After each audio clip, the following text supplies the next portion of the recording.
There she stood, balanced on that auction platform like worn livestock, burlap covering her face, crimson staining the wooden boards beneath her bare feet.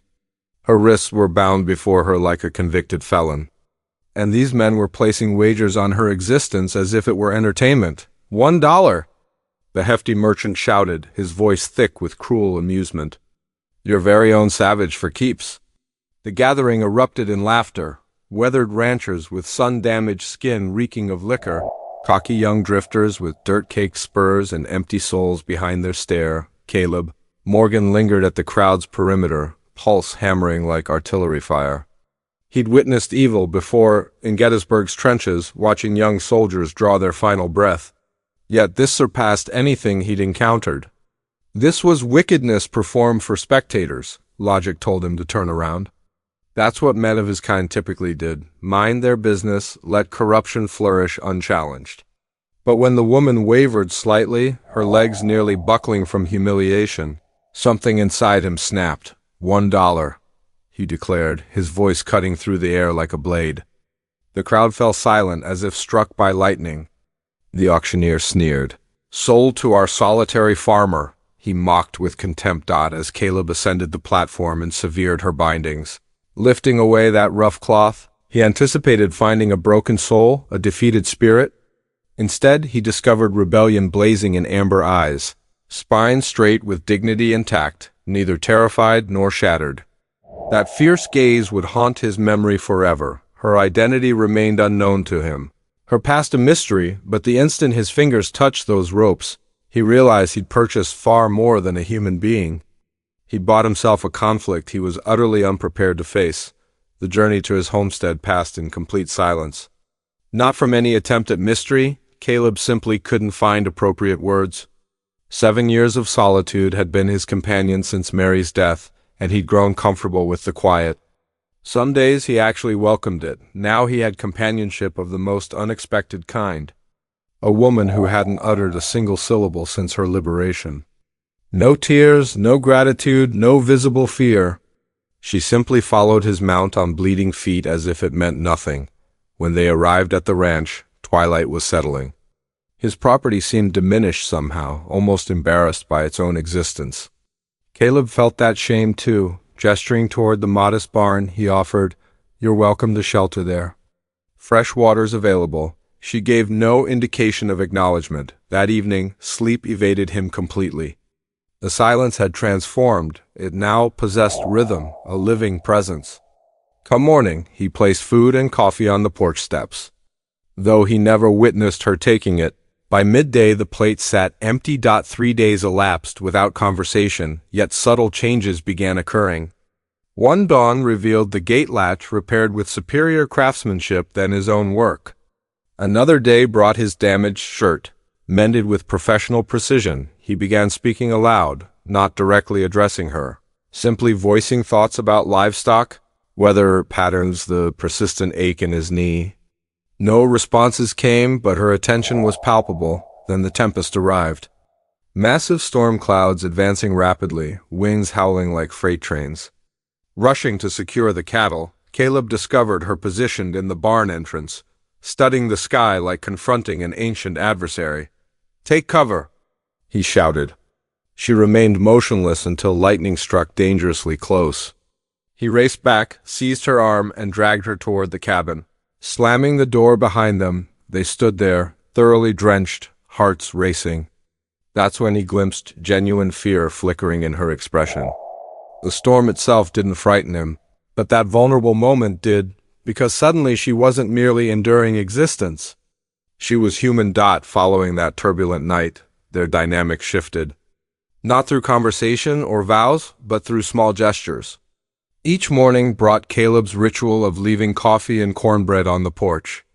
Though he never observed her collecting it, by mid-morning it had vanished. She began positioning herself at the porch step's edge, maintaining distance yet no longer hiding completely.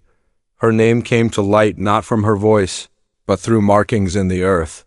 One morning revealed a lost saddle he'd misplaced weeks earlier, carefully positioned on the porch rail. Beside it, delicately traced in dirt, bloomed a prairie wildflower, That evening he retrieved Mary's botanical reference guide, locating page 47. There it was, Ayana, a blossom that, in Comanche tongue, signified eternal bloom. The following morning he whispered it gently while setting down her plate.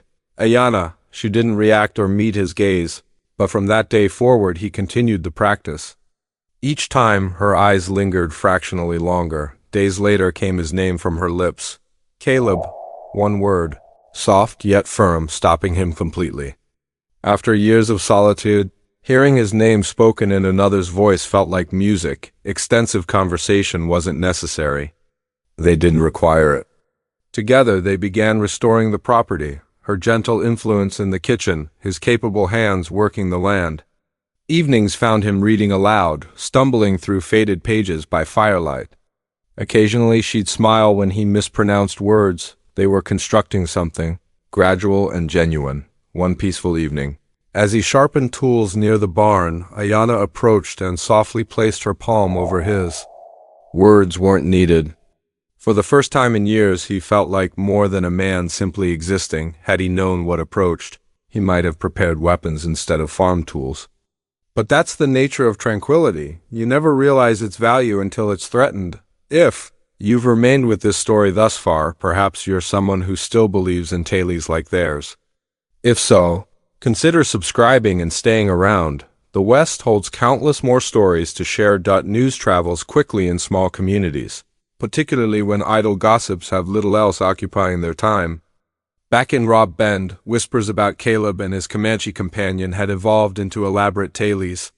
Some branded it scandalous, others comedic, but Garrett Sloan viewed it as personal offense. Garrett had been the one who initially brought Ayana to town, expecting a quick sale followed by drinks and departure. Instead, some quiet widower had made him appear foolish before the entire community. Now, Caleb's name prompted snickers, and Garrett's pride festered like an open wound. When men like that face humiliation, they don't forget, they wait, plotting until ready to create havoc.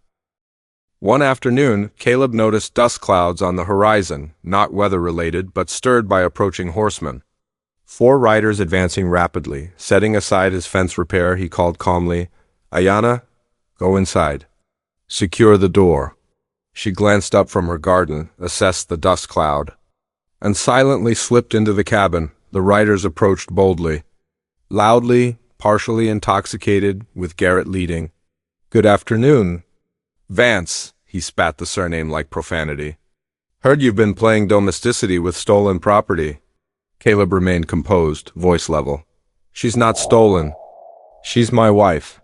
The declaration carried weight, perhaps not legal truth, but certainly emotional reality. Garrett's laughter turned ugly and harsh. Think that changes anything? She belongs to the community. We purchased her once. We'll reclaim her now. He dismounted, hand hovering near his belt suggestively. Caleb's rifle was already prepared, calm, unwavering. She's staying put. You can depart or discover how resolved I am. Tension hung thick until the cabin door opened. Ayana emerged, not armed, but wearing the blue calico shawl he'd once given her. She joined Caleb's side, head raised proudly. In that instant, words became unnecessary. She was already home. For extended moments, nobody moved. Caleb stood firm, weapon ready. Ayana remained beside him. No gun, no threats, merely presence.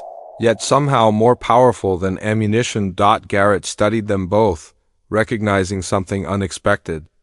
Not fear or confusion, but 2 people who'd endured too much to be intimidated by men like him. He muttered something inaudible and retreated. The others didn't protest. They'd come to frighten, not fight, and they'd failed. As their dust settled on the horizon, Caleb hadn't even lowered his weapon. He simply turned to Ayana and nodded acknowledgement. That evening passed quietly. Words weren't necessary. Danger had passed, replaced by something else entirely. Peace. Not the fragile kind that arrives quietly and departs quickly, but the earned variety. The fought-for kind? And it endured. Seasons passed. The ranch transformed, as did they. Ayana's garden flourished wild and magnificent. Caleb's hands grew more weathered yet steadier. They built something together, not from what they'd lost, but from what they chose to preserve. Love, perhaps, but more importantly, trust. That, friend, represents the West's true essence. Not gunfights or saloons, not gold or cattle, but the courage required to remain, to rebuild when life destroys everything. To love again despite fear. Maybe you're watching this while contemplating your own struggles. Perhaps you've lost someone, faced your own version of Garrett Sloan blocking your path. Let me ask, what principles did you uphold when times grew difficult? What prevented surrender? And most importantly, who stood beside you? If this narrative stirred something within you, reminded you of someone, or prompted reflection on your own journey, consider hitting that like button. If you want more stories like this, ones that make you feel, think, perhaps even remember, then subscribe, because out here in the West's dust and wind, occasionally someone finds their way home. And when they do, you'll want to hear about it.